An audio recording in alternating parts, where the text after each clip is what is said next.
Up north at 4, we have a beautiful fireplace right over here. My buns are getting warm. I actually feel it too, keeping us very warm over here. And Theo's kind of gassy, so this is perfect. Oh yeah, right over here. And of course, you know, Monday, when the Monday comes after, of course, the weekend. It does? You know, yeah, I think so. And you know, sometimes we have blues. You know, sometimes it's the Monday blues. Sometimes we reflect on, you know, the weekend and you know what our weekend was like. So today, you know, Monday thoughts, right? And okay. Yeah, like Monday thoughts to help us throughout the week kind of thing, right? The beginning of the week. Okay. Okay, so this is kind of like the headline, the subject line, right? And it's kind of true. It's kind of true. She can't be in the dark all day on this, people. So we're gonna play this together. So you're on my side. Because it kind of like really is geared towards like a lot of people, really, if you think about it. So throughout our course of life, friends and relationships change as life gets fuller, complex, different. Not all the connections last. Right. And so today, okay, so as we move forward this week, even this year, if we think about it, how can we stay connected or simply we just don't? And and this is really hard because it's like a battle, right? Yeah. And so one of the questions, which is really, you know, you ask yourself, is it okay, and we could go back and forth on this. I'm gonna ask you, I'll say a little bit about myself too. Is it okay to outgrow people that you once needed?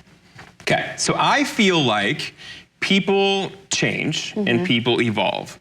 So I feel like it's a good thing that there are people that were in your life that aren't anymore because you're a different person now than you were when they were in it. Right. So something about you matured or moved on and said you don't need that, whatever that weight was of that person, or maybe it was all good, but you just kind of moved on. You know, so I think it's good to have, you know, past. Outgrow that. And then you can kind of revisit at some point and have like 10 years later be like, hey, let's go have a cup of coffee or something. You know what I mean? And I think it's hard though, because like sometimes, well, it's like it's hard both ways, right? With friendships and relationships. But I feel like the energy of that, like if you feel energy off people, like sometimes all that like weighs you down.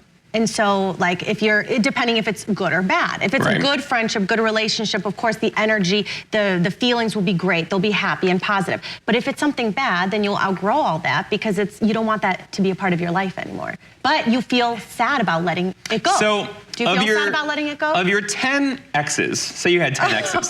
Say you had 10 exes. That's a lot. How many do you still keep in touch with? Well, I didn't have 10 exes. If you had 10 exes. If I had 10, I mean, I don't know. I'd have to look back. I mean, how many do I really? Well, it's not, see, Geoff, I mean. You moved on. My point is you moved on. Exactly. And it wouldn't really be me keeping in touch. It's always a thing where you try to be friends for a while, you know, but that never works. But it never works. It never works. Never, so, don't yeah, so force it's hard. it. Right, it's hard. It's in, you know, and I also believe in that saying where they, you know, people were meant to be in your life for that season. Like it's always like that season for a reason.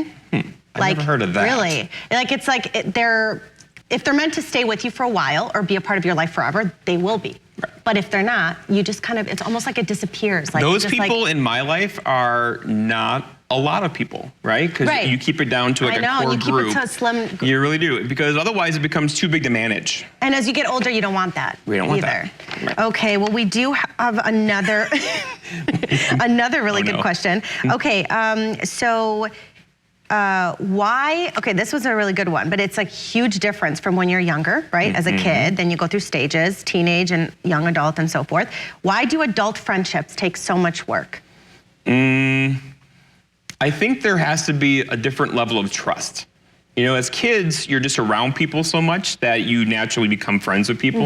As adults, there's more baggage you've kind of brought into the equation. Yeah. Right? I think it's because, well, as you grow older and older, you're going through problems and situations and you're navigating. You're getting hurt, you're losing trust, you're trying to rebuild all that. So you're bringing all of that. And then once you really become a full-grown adult, you're thinking, okay, well, how do I lean in on this? And let's face it, once you've been hurt, it's hard to let somebody new in without like a long period of time. Right, and it takes, and it's not that easy. Unless you're being vengeful, you could be doing that, but it's just, that's not a good quality. But it's also the point where like when you're older, it's also like you don't need like 4 or 5 people around you. And even if that one person comes into your life, you don't be selective. You could be selective and you could be okay without. Well, we gotta go. But yeah, that was our deep thought. Monday thoughts for the week as we go ahead and tune in to check in on those that you love this week. We'll be right back after this break.